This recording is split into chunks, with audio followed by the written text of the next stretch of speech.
વડોદરાના સરસ્વતી 4 રસ્તા પર ટ્રાફિક સિગ્નલો બંધ રહેતા વાહન ચાલકોને ભારે હાલાકીનો શિકાર। વડોદરા શહેરના વ્યસ્ત ગણાતા સરસ્વતી 4 રસ્તા પર છેલ્લા કેટલાક સમયથી ટ્રાફિક સંચાલન પ્રણાલી ખોરવાઈ જતા સ્થાનિકો અને વાહન ચાલકોમાં ભારે રોષ જોવા મળી રહ્યો છે।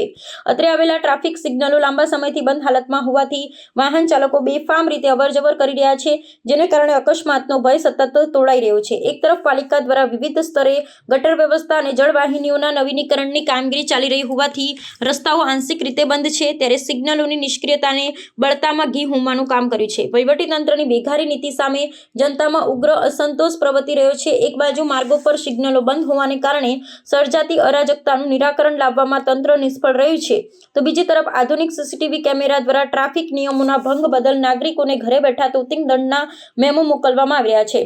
સ્થાનિકોનો આક્ષેપ છે કે માળખાગત સુવિધાઓના અભાવ વચ્ચે માત્ર દંડ વસૂલવાની આ પ્રક્રિયા સામાન્ય જનતા માટે આર્થિક શોષણ સમાન બની ગઈ છે। શહેર પોલીસ અને મ્યુનિસિપલ કોર્પોરેશન વહેલી તકે આ સંવેદનશીલ મુદ્દે સંકલન સાધે તેવી માંગ ઉઠી રહી છે। જો ડ્રેનેજની કામગીરીને કારણે રસ્તાઓ એક માર્ગે કરવામાં આવ્યા હોય તો ત્યાં ટ્રાફિક નિયમન માટે પૂરતા જવાનો તૈનાત કરવા જોઈએ અથવા સિગ્નલ પ્રણાલીને કાર્યરત કરવી જોઈએ। નાગરિકોની સ્પષ્ટ માંગ છે કે જ્યાં સુધી તંત્ર વ્યવસ્થિત માર્ગ સુવિધા અને ચાલુ સિગ્નલ પૂરા ન પાડે ત્યાં સુધી દંડનીય કાર્યવાહી સ્થગિત રાખવામાં આવે ને લોકોને અંધાધૂંધીમાંથી મુક્તિ આપવામાં આવે। વડોદરા શહેર ટ્રાફિકની સમસ્યાને લઈને જ્યારે માજલપુર સરસ્વતી 4 રસ્તાની જે વાત છે, તો આ જગ્યા પર જે 4 રસ્તા છે સિગ્નલ લાઇટ બંધ હોવાના કારણે ટ્રાફિકની સમસ્યા વધે।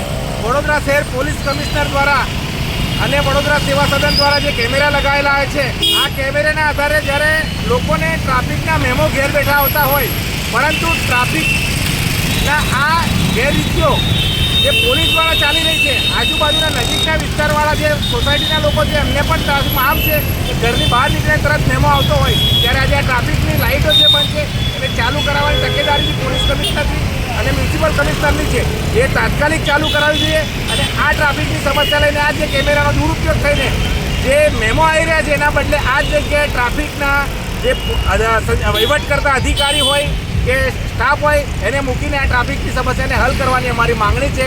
માજલપુર।